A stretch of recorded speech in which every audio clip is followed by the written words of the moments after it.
औसा नगरपालिकेतील 71 कर्मचारी करणार भीक मागो आंदोलन. लातूर जिल्ह्यातील औसा नगरपालिकेत गेल्या 20 वर्षापासून कार्यरत असलेल्या स्वच्छता कर्मचाऱ्यावर आता उपासमारीची वेळ आली आहे. गेल्या 5 महिन्यापासून पगार दिला गेला नाही.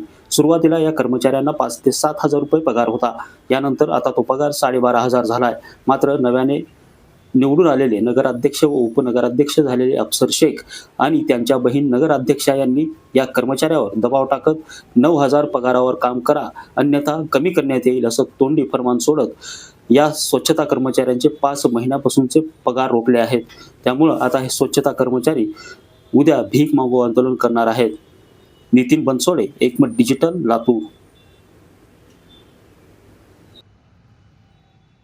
आम्ही औसा नगरपालिकेमध्ये 15 ते 20 वर्ष झालं काम करत आहे. आम्ही 15 ते 20 वर्षापासून काम करत आहे. करोनाच्या काळामध्ये आम्ही काम केलेलं आहे. करोनाच्या काळामध्ये आम्हाला 5 ते 6 हजार रुपये पेमेंट होतात. त्याच्यानंतर पुन्हा दीपक चाबूक सरने टेंडर घेतले, तेव्हा महिलांना 7,000 रुपये आणि पुरुषांना 9,000 पेमेंट होता. त्यांचा कार्यकाळ 3 वर्ष चालला.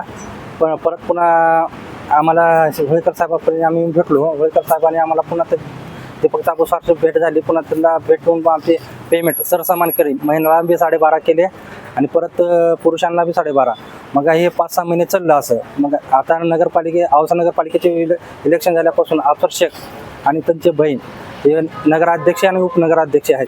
ते दोघंही काय त्यांनी म्हणते तर 9,000वर काम करा, नाहीतर अर्धे लोक कमी व्हा असं त्यांनी म्हणले. आम्ही नाही म्हणून आम्हाला 1 महिना झाला घरी बसवले त्यांनी. आता 5-6 महिने झालं, 5वा महिना चालू आहे. 5वा महिना झाला पेमेंट नाही आमचा. काय करणार होतं? आम्ही त्याच्या विरोधात आता उद्या भीक मागो आंदोलन करणार आहे. औसा शहरातून औसा मोड ते नगर परिषद ऑफिस. उपासमारीची वेळ आली आहे. आता आमच्या उपासमारीचा वेळ आलेला आहे. एकूण किती कर्मचारी आहेत? एकूण कर्मचारी 71 आहेत. नाव सांगा. माझं नाव नेताजी बबन बनसोडे.